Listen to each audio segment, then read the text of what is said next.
অটোতে চেপে গেছি, অটোতে করে যাচ্ছি শ্রীনগরের লোকাল সাইট সিন পরিমহল। সব একে একে ঘুরেছি, এক একটা পয়েন্ট যেতে অনেকটা টাইমও লাগছে আর অনেকটা সময়ও লেগে যাচ্ছে এক একটা পয়েন্টে।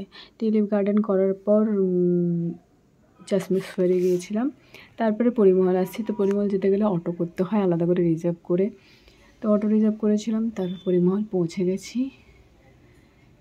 পরিমহল পৌঁছে বেশ ভালো লাগলো। সিঁড়িতে করে কিছুটা উপরে একটা পার্কের মতন, আবার কিছুটা সিঁড়িতে উঠে আরও একটা পার্কের মতন, এরকম 3টে স্টেপ রয়েছে। অত সিঁড়ি উঠতে মারা তো পারলো না, আমি আর দাদা পুরোটাই উঠেছিলাম। তো 2টো স্টেপ মারা উঠেছিল, মানে 2টো পার্ক মারা দেখলো। তার একদম হাইয়েস্টে যে পার্কটা রয়েছে সেটা উপরে উঠতে উঠতে সবাই থকে যাচ্ছে, তবুও মানুষ ঘুরছে আর কি। এত ভিড়, প্রত্যেকটা পয়েন্টে প্রচুর ভিড়, গাড়ির লাইনে লাইন, ট্রাফিক জ্যাম হয়ে আছে। এরপর একদম উপরে আমি আর দাদা উঠলাম।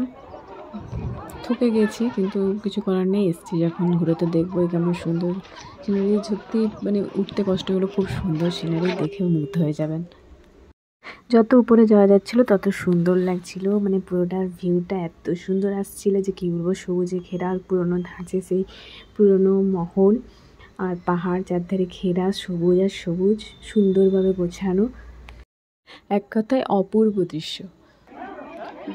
কোনো ফটোশ্যুট হচ্ছে, আমিও ফটোশ্যুট করলাম, একটা ফটো তুলেছি শুধু, পার ফটো 200 টাকা করে। অনেক উঁচুতে জায়গাটা, আরও সিঁড়ি উপরে উঠা, এই জায়গাটাতে উঠতে হবে। সব কিছু উঁচুতে উঁচুতে এখানে। এদিকে নদী রয়েছে, নদীটার কি নাম পরে জেনে নেব। যাই হোক, ঘোরা হলো। লোকেশনটা কিন্তু খুব সুন্দর, সামনে নদী, বাকি সব সিঁড়িতে করে করে উঠতে হবে। এখানে বসার জন্য খুব সুন্দর জায়গা রয়েছে, বসে বসে আছে সবাই, দেখুন। উপরে আমি আর দাদা উঠেছিলাম, মা আর বাবা ছোটদা নিচে বসে আছে। একবার দেখিয়ে দিচ্ছি লোকেশনটা, বেশ ভালো, পুরনো ধাঁচে তৈরি, সুন্দরভাবে গোছানো পরিমহল।